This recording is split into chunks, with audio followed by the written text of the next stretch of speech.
টানা 8 ঘন্টা deep study করবা কিভাবে, এই ভিডিওতে সেটা নিয়ে A to Z আলোচনা করব।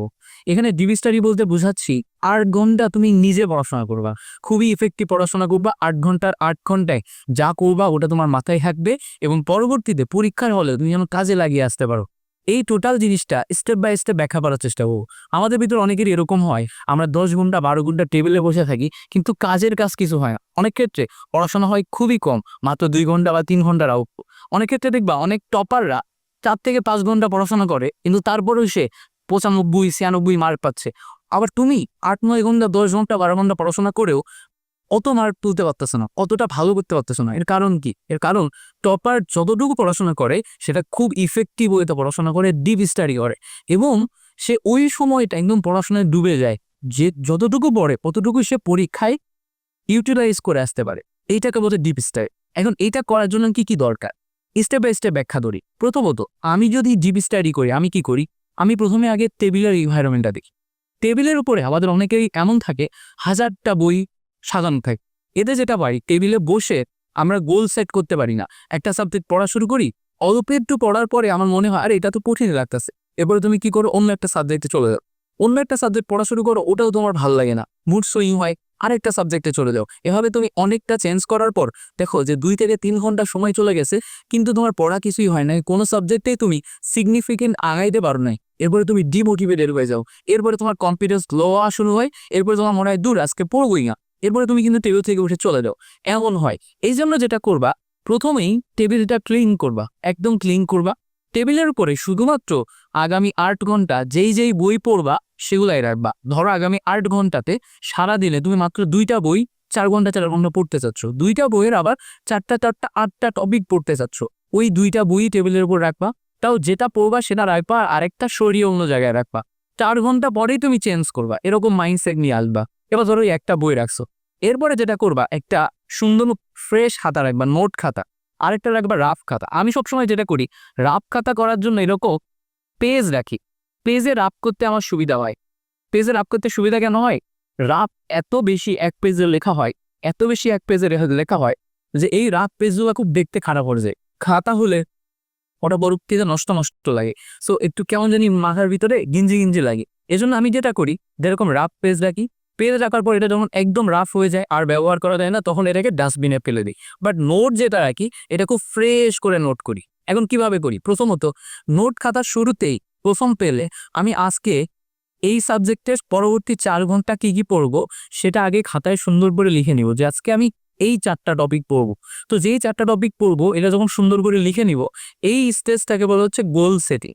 এইটা স্টেজটাকে কি বলে? গোল সেটিং। গোল সেটিং ব্যাপারটা হচ্ছে যে তুমি যেটা যেটা পড়বো ওটা যেটা একবার তুমি লিখে গোল সেট করে ফেলো, তাহলে আগামী 4 ঘন্টা তুমি যেন প্রপারলি পড়তে পারো। এটার জন্য তোমার ব্রেন নিজেকে পুশ করা শুরু করবে যে আচ্ছা, গোল সেট করা হয়ে গেছে, এখন আমরা খুব মনোযোগ দিয়ে সামনে কিছু ঘন্টা পড়াশোনা করবো। এবার এই যে 4 ঘন্টাতে আমি এই টপিকগুলাই করব, এর জন্য না তোমার একটা টাইম সেট লাগবে, একটা টাইম লিমিটেশন লাগবে, একটা ডেডিকেশন দিয়ে তোমার ফোকাস করা লাগবে যে আচ্ছা এটা এটা এটা এটা পড়ো। এর জন্য তুমি একটা টাইমার ঘড়ি রাখতে পারো, টেবিলের উপর টাইমার ঘড়ি রাখতে পারো, অথবা তোমার হাতে একটা ঘড়ি থাকতে পারে, যেই ঘড়িটা ইউজ করে তুমি কি করবা, টাইমটা মেনটেন করবা বা টাইমটা ট্র্যাক করবো। অথবা যদি এটাও না থাকে, আমার কাছে যে মোবাইল আছে, মোবাইলটাতে টাইমার যে সেগমেন্ট আছে, টাইমার সেগমেন্টটা এভাবে ওপেন করে রাখবা, বা এর ভিতরে কোনো একটা অ্যাপ ওপেন করে রাখবা যেটা শুধুমাত্র তোমার টাইমই দেখাবে, বাকি মোবাইলে সবকিছু লক করে দিবে। এরপরে আসবা এই টাইম সেগমেন্ট ধরে ধরে, ধরো তুমি সকালে পড়তে বসছো, সকালে তুমি 4 ঘন্টা পড়াশোনা করবা, সকাল 6টায় করতে বসছো, 6টা থেকে 7টা, 7টা থেকে 8টা, 8টা থেকে 9টা, 9টা থেকে 10টা, এই 4 ঘন্টা তুমি একদম ডিপ স্টাডি করবা। এখন প্রতি ঘন্টায় কোন কোন টপিক পড়বা এটা তোমার সেট আছে। তার মানে 6টা থেকে 7টা এই টাইমটায় যতটুকু টপিক তোমার সেট করা সেটা তোমাকে পড়ে শেষ করতেই হবে। তার মানে এখানে ডিস্ট্রাকশন এবং সুযোগ নাই। তাহলে তুমি গোল সেট করে ফেলছো, পড়াশোনার এনভায়রনমেন্ট রেডি করে ফেলছো, তারপরে তোমার টার্গেট ফিক্স করে ফেলছো, এবং নিজেকে পুশ করার জন্য এবং ডিস্ট্রাকশন যাতে না আসে ওইটার জন্য সব ধরনের এনভায়রনমেন্ট সেট করে ফেলছো। এরপর আসবে পড়াশোনার একদম ইফেক্টিভ ওয়েতে পড়াশোনা শুরু করে। শুরু যখন পড়বা তখন তুমি এই বইটা নিবা, নিয়ে লাইন বাই লাইন যখন পড়বা তখন একটা ফ্রেশ খাতা যেটা রাখবা, এটাতে নোট করবা। নোটটা কি? খুব টু দা পয়েন্টে স্পেসিফিক নোট।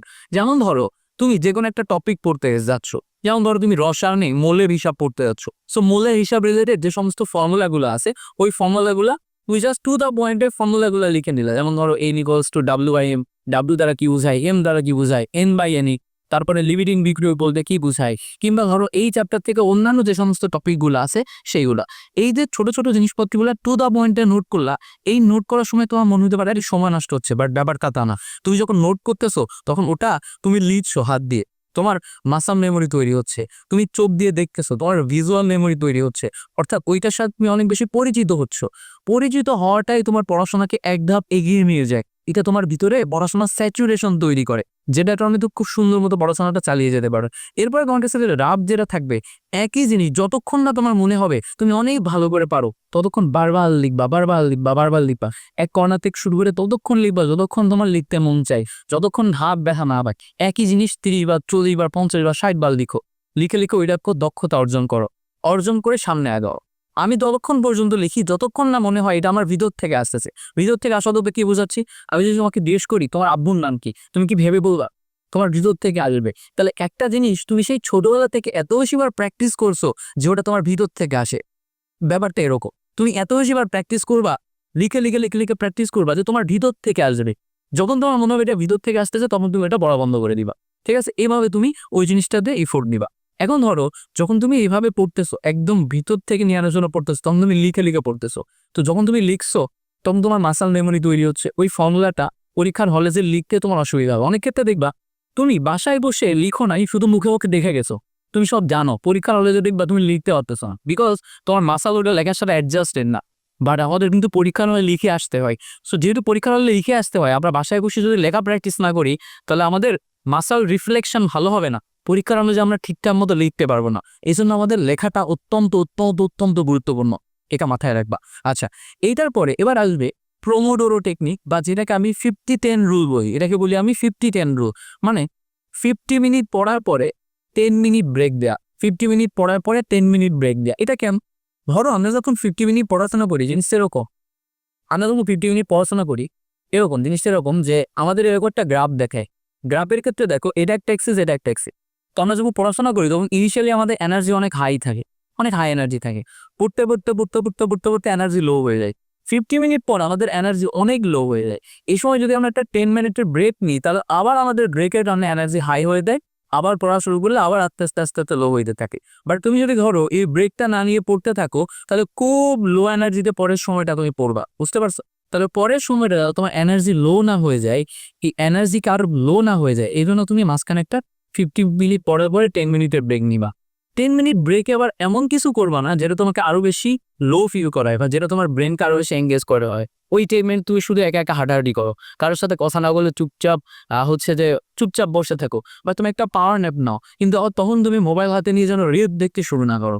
ওই ব্রেক মানে একদমই ব্রেক, সব কিছু থেকে ব্রেক, বুঝতে পারছো? সো এই ব্রেকটা নেওয়ার পরে তুমি সুন্দর মতো এই জিনিসপত্রগুলা থেকে নিজেকে অ্যাডাপ্ট করে আবার কাম ব্যাক করলা। এবার আসে পরবর্তী রুল, হচ্ছে 3 লেয়ার রুল। 3 লেয়ার, যখন কোনো একটা টপিক পড়বা সেই টপিকটা 3টা লেয়ারে পড়বা। 3টা লেয়ারে পড়লে ওই টপিকটার উপর তোমার সব কিছু ক্লিয়ার হয়ে যাবে। কি কি কি কি লেয়ার আমরা একটু দেখার চেষ্টা করি। ফার্স্ট লেয়ার হচ্ছে ওইটার কনসেপ্ট ক্লিয়ার করা, মানে আন্ডারস্ট্যান্ডিং। একটা টপিক খুব ভালো করে বোঝা। এই ভালো করে বোঝার জন্য আমরা কি করি? আমরা স্কুলে ক্লাস করি, তাই না? আমরা টিচারের অনলাইন ক্লাস করি, বা ধরো তোমরা মিলন ভাইয়ের ক্লাস করতে পারো IGS একাডেমি থেকে, বা অন্য যে কোনো ক্লাস করতে পারো। এই ক্লাস করার পর তোমার ভিতরে যখন কনসেপ্টের প্রপার আন্ডারস্ট্যান্ডিং আসবে, এটা গেল ফার্স্ট লেয়ার। সেকেন্ড লেয়ারে তুমি ওটা বারবার বারবার বারবার হচ্ছে রিভাইজ দিবা, বারবার বারবার রিভাইজ দিবা, বারবার বারবার রিভাইজ দিবা। তাহলে যেটা তুমি বুঝছো এটা বারবার বারবার যদি তুমি রিকল বা রিভাইজ করো তাহলে ওটা তোমার মনে থাকবে। এরপরে ওই জায়গা থেকে মডেল টেস্ট দিতে হবে। মডেল টেস্ট পর্যাপ্ত পরিমাণে কোশ্চেন সলভ করতে হবে। তাহলে ফার্স্ট স্টেজ হচ্ছে আন্ডারস্ট্যান্ডিং, সেকেন্ড স্টেজ হচ্ছে রিভাইজ, থার্ড স্টেজ হচ্ছে তোমার ওই জিনিসের উপর প্রচুর পরিমাণে পরীক্ষা দেওয়া বা মডেল টেস্ট দেওয়া। এই সবগুলোরই কিন্তু আমরা ব্যবস্থা করে রাখছি। তুই যদি আমাদের ইউটিউব চ্যানেলে আসো, ইউটিউব চ্যানেলে দেখবা আমরা ওয়ান শট ক্লাস দিচ্ছি, ওয়ান শট লাইভ ক্লাস নিচ্ছি। লাইভের মাধ্যমে তোমাদেরকে প্রত্যেকটা টপিক পড়িয়ে দেওয়া হচ্ছে। আবার এই টপিকগুলোর উপর এক্সাম নেওয়ার জন্য আমাদের ওয়েবসাইটে তোমাদের জন্য এক্সাম সিস্টেম ব্যবস্থা করা হয়েছে। ঠিক আছে, তো তুমি চাইলে এক্সামও দিতে পারবা, এক্সামে তোমার লিডার বোর্ড দেখতে পারবা, সবকিছু এখানে তুমি গুছিয়ে নিতে পারবা। ওকে, এবার এই যে রিকল সিস্টেম আমরা করলাম, 3 লেয়ারে আমরা পড়াশোনা করলাম, এই 3 লেয়ারে পড়াশোনা পরে এইচ আর এভরিথিং যখন আমাদের গুছিয়ে গেছে, পরের স্টেপে যে আমাদের একটা জিনিস মাথায় রাখতে হবে যে যখন তুমি পড়বা তখন একটা জিনিসের মাঝখানে অনেক জিনিস নিয়ে আসতে হবে না, one thing at a time ফর্মুলায় যেতে হবে। অনেক ক্ষেত্রে আমরা এই ভুলটা করি। আমরা কি করি, একটা পড়তে পড়তে ওর ভিতরে আরেকটা ঢুকাই, একটা পড়তে পড়তে ওর ভিতরে আরেকটা চিন্তা করা শুরু করি, দুইটা একসাথে চিন্তা করা শুরু করি যে এটা একটু পড়ি এটা একটু বই। বাবার অনেকে এরকম করে, পড়তেছে পড়ার সাথে সাথে এভাবে এভাবে মোবাইল তো হচ্ছে এভাবে এভাবে দেখতেছে, ফেসবুক দেখে আর সাথে সাথে একটু পরে চিন্তা করে। বা এভাবে পড়াশোনা হয় না। আমাদের ব্রেন যে কোনো একটা জিনিসে প্রপারলি ফোকাস করতে পারে। যদি তুমি মোবাইল চালাও, প্রপারলি মোবাইল চালাও, 100% মোবাইল চালাও। আর যদি তুমি পড়াশোনা করো, প্রপারলি 100% পড়াশোনা করো। অর্থাৎ one thing at a time, একই সময় একটাই কাজ করো, তাহলে ওই কাজটা তুমি খুব ভালোভাবে করতে পারো এবং ওই কাজে তোমার আউটপুট অনেক ভালো হয়, বুঝতে পারছো? So one thing at a time, এই ফর্মুলা ইউজ করে তুমি একদম ফুল মনোযোগ দিয়ে পড়াশোনাটা শেষ করো।